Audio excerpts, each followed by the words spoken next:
خلا لینے کا شرعی طریقہ آپ برائے کرام ارشاد فرما دیں. اور دوسرا سوال یہ ہے کہ خلا یا طلاق کے بعد جو نابالغ بچے ہیں ان کی کفالت، پرورش اور رہائش کی ذمہ داری کس کے اوپر ہے اور وہ کس کے ذمے پر ہے؟ خلا کی کیا شرعی حیثیت ہے؟ دیکھیں، خلا اللہ پاک نے قرآن مجید میں جو ہے وہ ارشاد فرمایا کہ طلاق جو ہے وہ 2 مرتبہ ہے، اور پھر اس کے بعد جو ہے وہ یا تو احسان کے ساتھ جو ہے وہ روک لو، یا پھر جو ہے وہ احسان کے ساتھ ہی بھلائی کے ساتھ جو ہے وہ روک لو، یا پھر اسے چھوڑ. الطلاق مرتان فامساکم بمعروف او تسریح باحسان. احسان. اچھا، پھر اسی میں آگے جو ہے وہ اللہ پاک نے جو ہے وہ بیان فرمایا کہ جو ہے وہ اگر یہ دونوں حدود اللہ پر قائم نہیں رہ سکتے تو پھر ایسی صورت میں خلا کا راستہ جو ہے وہ اختیار کیا جا سکتا ہے. خلا اور طلاق میں فرق کو سمجھنا ضروری ہے. طلاق شوہر دیتا ہے، خلا بھی دیتا شوہر ہی ہے، اس میں تقاضا عورت کی جانب سے ہوتا ہے. صحیح. طلاق میں عورت کی جانب سے تقاضا نہیں ہوتا، یا ہو بھی لیکن دے شوہر ہی طلاق کے الفاظ کے ساتھ یا خلا کے الفاظ کے ساتھ بھی دے، تو ایسی صورت کے اندر شوہر کی جانب سے جو ہے وہ خلا بھی ہو سکتی ہے اور طلاق بھی ہو سکتی ہے، دونوں چیزیں. یعنی طلاق ہو یا خلا دے گا شوہری. دے گا شوہری. اچھا، وہ کیوں ہے؟ کیونکہ اللہ پاک نے قرآن مجید میں ارشاد فرما دیا بیدہ عقدۃ النکاح، شوہر کے ہاتھ میں نکاح کی گرہ ہے. ٹھیک. تو اس گرہ کو شوہر ہی کھول سکتا ہے، اس کے علاوہ کوئی اور نہیں کھول سکتا. صحیح. نہ عورت نہ کوئی اور شخص. تو لہٰذا طلاق ہو یا خلا ہو، دونوں چیزیں شوہر ہی دے گا.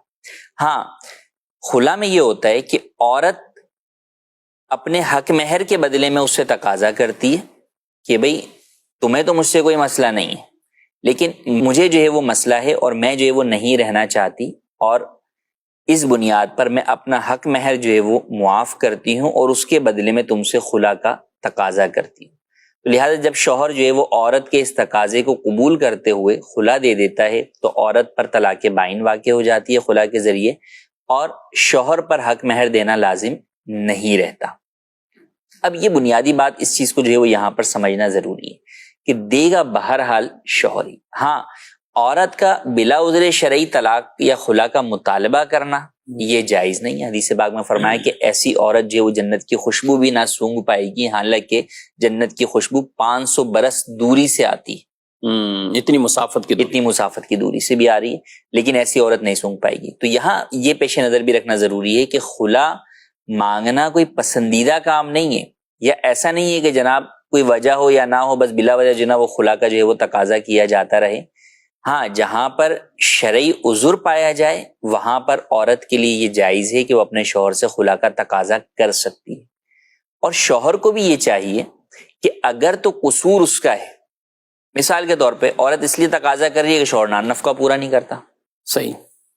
تو ایسی صورت کے اندر اس کے اوپر ضروری ہے کہ وہ نان نفقہ پورا کرے، اور جب وہ دکھ رہا ہے اسے کہ میں نان نفقہ پورا نہیں کر سکتا تو وہ اسے خلا دے دے اور حق مہر بھی ادا کرے. حق مہر پھر ایسی صورت کے اندر اس سے ہتھیائے نہیں شوہر، جبکہ شوہر کا قصور ہے. نان نفقہ یہ روٹی، کپڑا، مکان. اور اگر عورت کا کوئی پرابلم ہے، شوہر کی طرف سے کوئی زیادتی نہیں ہے، وہ اپنے حقوق جو ہے وہ پورے ادا جو ہے وہ کر رہا ہے، عورت کی طرف سے زیادتی ہے یا عورت کا کوئی معاملہ ہے، تو اس بنیاد پر عورت تقاضا کر رہی ہے، تو اب شوہر جو ہے وہ یہ کہہ سکتا ہے کہ ٹھیک ہے، تم حق مہر اگر معاف کرتی ہو تو اس کے بدلے میں تمہیں خلا دے دیتا ہوں. ٹھیک. تو یہاں پر خلا دینے کے اندر شوہر گناہگار نہیں ہوگا. کئی لوگوں کے ذہنوں میں یہ ہوتا ہے کہ جناب ہم نہیں دیں گے کیونکہ ہم تو گناہگار ہوں گے. حالانکہ کئی جگہوں پر ان کا ساتھ رہنا ہی ممکن نہیں ہوتا. صحیح. ساتھ رہنا ممکن نہیں ہے، یا اور دیگر جو ہے وہ شرعی اعتبار سے مفاسد جو ہے وہ لازم آتے ہیں، تو پھر شوہر پر لازم تو نہیں ہوتا، لیکن اس کے لیے حکم یہی ہے کہ بھئی ایک عورت جب تمہارے پاس آ نہیں سکتی تو ایسی صورت کے اندر وہ اپنی زندگی کیسی گزارے گی؟ تو تم اسے آزاد کر دو تاکہ وہ بھی جو ہے وہ آگے اپنی زندگی شریعت کے مطابق گزارے اور تم بھی اپنی زندگی جو ہے وہ گزارو. تو یہ طریقہ کار ہے بنیادی طور پر. لیکن اس کے برعکس لوگوں نے یہ سمجھ لیا ہے کہ نہیں جناب، جب ہم نے عورت نے تقاضا کر لیا ہے تو بس اب خلا ہو گیا، یا وہ خلا دینا ہی دینا شوہر کے اوپر جو ہے وہ لازم ہے، یا اگر شوہر نہیں دیتا تو پھر کہیں سے بھی جو ہے وہ خلا لے لیا جائے. تو یاد رہے کہ اس طرح جو ہے وہ خلا نہیں ہوگا جب تک کہ شوہر نہیں دے گا. اچھا بس ہوگا شوہر سے بھی جو ہے وہ سائن کرواتے ہیں ایسے پیپر کے اوپر جو کہ خلا کا پیپر نہیں ہوتا. وہ خلا کا پیپر یا اس سے پرمیشن ہی لے رہے ہیں کہ ہم کہیں اور سے لے لیں. ہاں اس طرح کا جو ہے وہ لے لیتے ہیں, یا پورا وہ مسئلہ لکھا ہوا یوں ہے اور میں جو ہے وہ خلا چاہتی ہوں, بھائی اتنا ہی لکھا ہوا عورت میں خلا چاہتی ہوں, اس پہ اب سائن لے لیے شوہر سے, بھائی آپ خلا چاہتی ہیں یہ تو آپ کی طرف سے ہو گیا نا, شوہر کے الفاظ اس میں ہے ہی نہیں اس پیپر کے اندر کہ بھئی میں فلانا بنت فلاں کو اپنی بیوی کو فلانا بنت فلاں کو جو ہے وہ خلا دیتا ہوں یا طلاق دیتا ہوں, ایسا کچھ لفظی اس میں نہیں, کوئی لفظ یعنی جو طلاق یا خلا کو واقع کریں الفاظ ہی نہیں ہے. تو لہٰذا ان باتوں کو پیش نظر رکھنا ضروری ہے. تو سب سے پہلے تو یہ بات کلیئر رکھیں کہ خلا آپ کو شوہر سے ہی لینی ہے. اچھا اس کے طریقہ کار کیا ہونے چاہیے؟ خاندان کے ذریعے سے, جن کے ذریعے سے رشتہ لگا ہے ان کے ذریعے سے, اور دیگر اہل محلہ کے ذریعے سے, یا جو بھی اثر و رسوخ والے افراد ہیں جو شوہر کے تعلق رکھتے ہیں ان کے ذریعے سے جو ہے وہ کریں. اور اس میں بھی سب سے بہتر کیا چیز ہے کہ سب سے پہلے دارالفتہ سے کسی سنی مفتی صاحب سے رہنمائی لیں کہ عورت کا یہ مطالبہ خلا درست ہے یا نہیں. ٹھیک, ورنہ پتہ چلے کہ عورت کا مطالبہ ہی درست نہیں ہے اور سارے مل کے شوہر کو ہی پریشر دے دیں کہ جناب خلا دے دو تم, تو وہاں تو عورت کو سمجھایا جائے گا کہ بھئی تم کیوں جو ہے وہ خلا کا تقاضا کر رہی ہو, یہاں پہ تو خلا کی کوئی وجہ ہی تمہاری جو ہے وہ نہیں بن رہی ہے. تو دیکھیں نکاح اور یہ جو شادی کی جو زندگی ہے, شادی شدہ زندگی, کوئی بچے گڑیا کا کھیل نہیں ہے کہ جناب آج بولیں یہ گڑیا پسند ہے, آج بولیں نہیں یہ پسند نہیں ہے, آج گڑیا بولے مجھے گڈا پسند نہیں ہے, ٹھیک ہے, یا آج مجھے فلاں کام کرنا ہے یا آج فلاں کام نہیں کرنا. تو ایک جو زندگی ہوتی ہے ازدواجی زندگی ہوتی ہے, شادی شدہ زندگی ہوتی ہے, ایک نئی زندگی کا آغاز آگے نسل انسانی کے لیے ہوتا ہے. بالکل. تو آپ ان چیزوں کو پیش نظر رکھتے ہوئے جو بھی فیصلہ کیا, اسی لیے ابتدائی طور کے اوپر نکاح کے وقت کیوں شریعت نے دونوں کی رضامندی کو لازم قرار دیا, اسی لیے لازم قرار دیا تاکہ وہ اس ایک رشتے کو ایک احسن انداز کے اندر جو ہے وہ آگے لے کر چل سکے. تو یعنی وہ بنیاد دیکھی جائے گی, وہ بنیاد تقاضا کیوں. اب یہ بعض اوقات آپ کے سامنے بھی ہمارے سامنے بھی ایسی وجوہات آتی ہیں, کیا ہوا ہے کبھی گھمانے نہیں لگے جی, کبھی باہر کا کھانا نہیں کھلایا, کبھی وہاں نہیں گئے, یہ مطلب بعض اوقات ہوتے ہیں, ہر وقت نہیں. اچھا دوسری طرف بھی ہم اگر آئیں دونوں طرف ایک طبقہ وہ بھی ہوتا ہے, بہت بڑا طبقہ خواتین کے اوپر ظلم بھی ہو رہا ہوتا ہے, بعض وہ کرتا ہے شوہر جو ہے وہ ظلم کرتا ہے. تو لہٰذا سب سے پہلے اس بات کا تعین کہ اچھا پھر جہاں واقعی جو ہے وہ ہے کہ جناب شوہر کی جانب سے وہ ہے نقصان ہے, تو وہاں پر بالکل جو ہے وہ شوہر کو جو بھی ایسے افراد ہیں وہ چاہے شوہر کے اپنے خاندان والے ہیں. اچھا کئی دفعہ ایسا ہوتا ہے کہ کئی لوگ ایسے ہوتے ہیں کہ وہ ان کو پتا ہوتا ہے کہ بھئی ان کا بھائی ان کا بیٹا جو ہے وہ غلط کر رہا ہے اس معاملے میں, لیکن وہ پھر بھی صرف اس وجہ سے کہ نہیں کہ ہمارا بیٹا ہمارا بھائی ہے وہ اس کی سرپرستی کرتے ہیں. اور کئی لوگ بڑے جو ہے وہ تکبر سے یہ بات کہتے ہوئے نظر آتے ہیں کہ میں تو نہیں دے رہا, جاؤ تمہیں زندگی بھر رلاؤں گا, تم لٹکی رہو. وہ یہ بھول جاتے ہیں کہ کل کو آگے ان کی بیٹی ان کی جو ہے وہ بہنیں ان کے ساتھ بھی اگر ایسا ہو تو کیا ہوگا. تو یہ بہت بڑا ظلم ہے کہ کوئی شخص جو ہے وہ اپنی بیوی کے حقوق ادا نہ کرے یا اس پر ظلم کرتا ہو اور پھر اس کو چھوڑے بھی نہیں, وہ لٹکا کے رکھے. اور کئی ایسے ہیں کہ تعلق بھی ختم کر دیتے, یعنی ساتھ بھی نہیں رکھتے, میکے میں وہ بیٹھی ہوئی ہے اور پھر یہی ہوتا ہے کہ ٹھیک ہے تم گھومتی رہو, میں جو ہے وہ تمہیں خلا جو ہے وہ طلاق نہیں دوں گا. اچھا اسی میں وہی بات جو میں نے شروع میں کی کہ کئی لوگوں کے ذہن میں ہوتا ہے کہ ہم نہیں دیں گے, ہم دیں گے تو ہم گناہگار ہوں گے. حالانکہ یہاں تو آپ نہ دے کر آپ گناہگار ہو رہے ہیں کہ آپ نے ایک عورت کے حقوق ادا نہیں کر رہے, اس پر آپ ظلم الگ جو ہے وہ کر رہے ہیں, اور پھر جب وہ خلاصی کے لیے ایک راستہ چنتی ہے تو آپ اس راستے کی طرف بھی اسے نہیں آنے دیتے تھے. تو لہٰذا ایسا کرنا ہرگز جائز نہیں ہے. ایسی صورت کے اندر خاندان کے بڑے افراد پر, برادری کے بڑے افراد پر یہ چیز ضروری ہے کہ وہ دیکھیں اور اس کو چھٹکارا دلائیں, ظلم سے عورت کو جو ہے وہ بچائیں. اور یہاں تو شرعی بالخصوص جو ہم بات کریں وہ شرعی بنیادوں پر ہے نا, یعنی اگر کوئی راستہ اختیار کر کے کہ, اور بعض اوقات لڑکی والے بھی کہتے ہیں دیکھ لیں گے ہم, تم کیا کر سکتے ہو, ہم کہیں نہ کہیں سے سند ڈگری لے لیں گے اس چیز کے, اب آپ بیٹھے رہو. اب تو ان کا بھی یہ انداز ٹھیک نہیں ہے, ادھر والا کا بھی نہیں ٹھیک ہے. جب نہیں ہو رہا تو پھر اس کو جدائی پراپر. جی یہی ہے, کئی دفعہ یہ بھی ہوتا ہے کہ واقعی جو ہے وہ عورت کی طرف سے بھی جو ہے وہ بلا وجہ کا تقاضا ہے, لیکن اب اس نے حتی الامکان جو ہے وہ اس معاملے کو سدھارنے کی, صلح کے ذریعے سے منانے کی کوشش کر لی شوہر نے, لیکن اب یہ دکھ رہا ہے کہ نہیں جناب عورت بھی جو ہے وہ اپنی ہٹ دھرمی یا ضد پر جو ہے وہ قائم ہے, سالوں ہو گئے اور وہ بیٹھی ہوئی ہے. تو پھر ایسی صورت کے اندر شوہر کو بھی چاہیے کہ پھر آسان انداز کے اندر اس کو جو ہے وہ فارغ کر دے تاکہ وہ آگے کسی گناہ میں نہ پڑے. اچھا کئی دفعہ ایسا بھی ہوتا ہے کہ وہ اس کو چھوڑ کے آگے نکاح بھی کر چکی ہوتی ہے,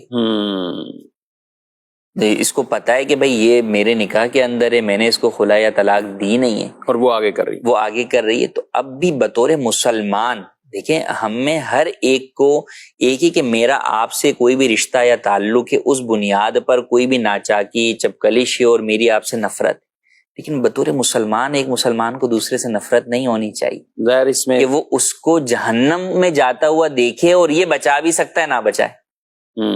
بلکہ لوگ تو معاذ اللہ بولتے ہیں نا جائے جہنم, جی جہنم جائے اللہ بھاڑ میں جائے, پتہ نہیں کیسی بات. تو ایسا ہرگز نہیں کرنا. جب آپ کو یہ دکھ رہا ہے کہ بھئی وہ آپ کی بیوی ہے اور آپ کے نکاح میں ہے, لیکن اب وہ گناہ والے کام کی طرف جو ہے وہ جا رہی ہے, وہ نکاح پر نکاح کرنے جو ہے وہ جا رہی ہے, تو پھر ایسی صورت کے اندر مشورہ یہی ہے کہ پھر ایسی صورت میں اس کو جو ہے وہ آپ خلا یا طلاق دے دیں, تاکہ وہ, کیونکہ وہ آپ کے پاس تو آ ہی نہیں رہی, تو لہٰذا اب وہ پھر کم از کم جو ہے وہ گناہ سے جو ہے وہ بچ جائے. یہ آپ کی اس کے ساتھ جو ہے وہ خیر خواہی اور بھلائی والا جو ہے وہ کام ہوگا.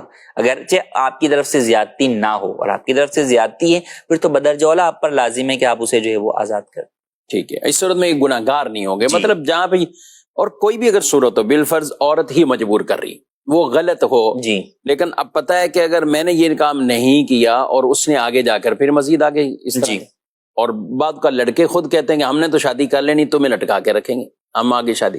تو یہ سارے طریقے ٹھیک نہیں ہیں. شریعت مطہرہ کی تعلیمات میں ہی ہمیں آنا چاہیے. بڑے خوبصورت انداز میں قرآن نے بیان فرمایا. خود سورہ بقرہ کے اندر یہ آیات مبارکہ الطلاق مرتان فامساک بمعروف او تسریح باحسان, اور پھر اس کے آگے جو تیسری طلاق کا ذکر ہے کہ اگر 2 مرتبہ تو یہ آپشن ہے, لیکن 3 طلاقیں واقع ہوگی تو پھر کوئی طرح کی کسی طرح کی رجوع کی بھی صورت نہیں ہوتی. تو یہ ہمیں خود بھی اس کو پڑھنا بھی چاہیے اور اس کے مطابق ہی زندگی گزارنی چاہیے. وہ ایک بزرگ کا بڑا واقعہ ہے اور اہمی اسلاف میں سے, اور بہت اہم اسلاف میں سے, کہ جب ان کی اپنی بیوی کے ساتھ کچھ مسائل ہوئے تو اب ان کے اپنے بھائی پوچھنے آئے کہ آپ کے مسئلے کیا ہیں زوجہ کے ساتھ. تو وہ کہنے لگے کہ وہ میرے نکاح میں میری بیوی ہے اور میں اس کے مسائل کیوں آپ کو بتاؤں, یعنی بدائے دے کہ آپ بھی مسئلہ وہ حل نہیں کر سکتے یا وہ ایسا حل ہونے والا ہی نہیں, تو میں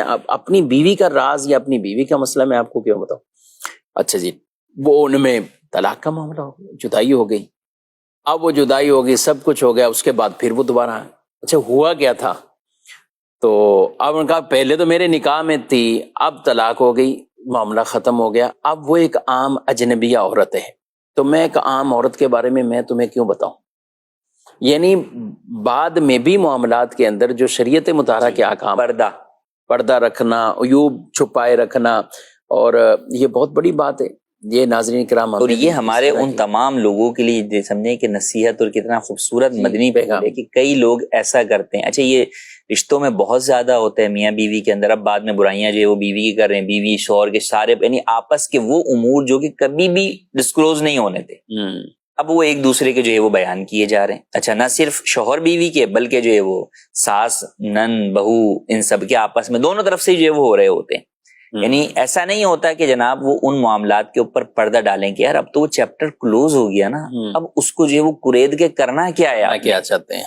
اسی طرح دوستوں کے اندر بھی کہ کبھی دوستی ٹوٹی تو اب پھر پچھلے سارے جو ہے وہ پول کھول دی. سارے ملازمین میں بھی کہ جب تک آپ ادارے میں ہیں تو آپ نے منہ بند رکھا ہوا تھا, جس دن آپ ادارے سے باہر ہوئے تو اب آپ نے کہا چلیں جناب اب دیکھیں میں اس ادارے کی سارے پول جو ہے وہ کھولتا. اور وہ بالفرض عیوب ہیں ان کو بیان کرنا, اور جہاں عیوب ہے ہی نہیں ان کو جو ہے وہ بیان کرنا, الزام جیسے تہمت جو ہے وہ لگانا. تو یہ بالکل جو ہے وہ ان باتوں میں اس طرح کی تعلیمات ہمارے سامنے پیش نظر رہنی چاہیے. ان کا دوسرا سوال باقی ہے, بہت دوسرا سوال باقی ہے, اور میں تو ادھر دیکھ رہا ہوں جو میرے پاس لائن لگی ہوئی ہے ایس ایم ایس کے اوپر اتنے. اور خیر یہ بڑا اہم ٹاپک تھا, آپ نمبر یہ نوٹ فرما لیجیے. اس کے بعد بھی اس طرح کے دائرے آپ کو بھی مسائل ہوں گے, اور ہماری یہ گفتگو سننے کے بعد بھی کئیوں کو یہ ایک اشارہ ملتا ہے کہ ہم جو کر چکے ہیں وہ غلط ہے, اب کیا کرنا چاہیے, اس کو کیسے ہم سدھاریں.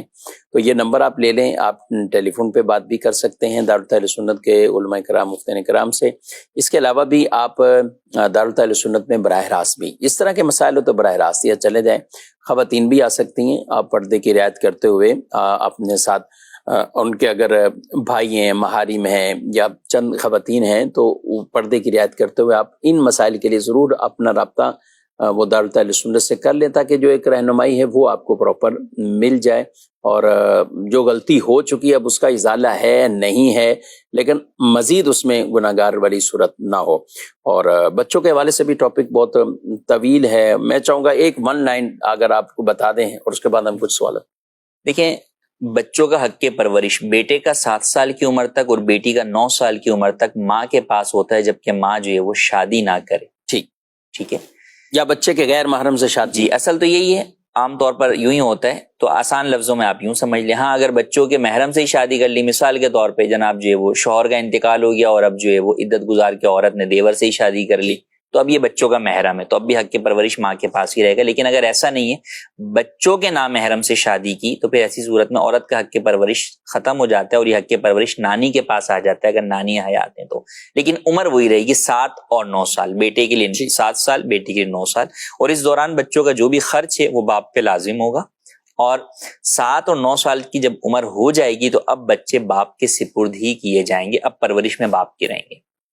دونوں صورتوں میں، جب ماں کے پاس تھے یا نانی کے پاس تھے یا بعد میں باپ کے پاس آ گئے، ایک دوسرے سے ملاقات کے لیے بچوں کو منع نہیں کیا جا سکتا۔ جب ماں کی پرورش میں ہے تو باپ بچوں کی ملاقات روکی نہیں جا سکتی، اسی طرح جب بچے باپ کی پرورش میں آ جائیں گے تو ماں اور بچوں کی ملاقات کو روکا نہیں جا سکتا، کیونکہ رشتہ آپ دونوں کا ختم ہوا ہے، اولاد کا اپنے والدین سے رشتہ باقی ہے، تو لہٰذا اس چیز کو پیش نظر رکھنا ضروری ہے۔ نان نفقے میں جو ہم نے بنیادی بات بتائی کہ وہ شوہر باپ پر لازم ہے، اس میں یہ بات ہمیشہ یاد رکھیں کہ لوگ پوچھتے ہیں وہ کتنا ہے، وہ باہمی رضامندی سے بیٹھ کر جو اخراجات ہیں ان کو پیش نظر رکھ کر کیا جائے گا۔ اس میں کئی دفعہ لوگوں کی طرف سے زیادتی ہوتی ہے، جناب سب اسکول پڑھانا ہے، باپ کہہ رہا ہے کہ بھئی میری اتنی طاقت ہے کہ میں جو ہے وہ مثال کے طور پہ 2000 روپے والے اسکول میں پڑھا سکتا ہوں، ماں کہتی ہے نہیں جناب میں تو 10,000 والے اسکول میں پڑھانا ہے۔ صحیح، تو یہ نہیں دیکھا جائے گا، باپ کی استطاعت کے مطابق ہی اخراجات جو ہے وہ کیے جائیں گے۔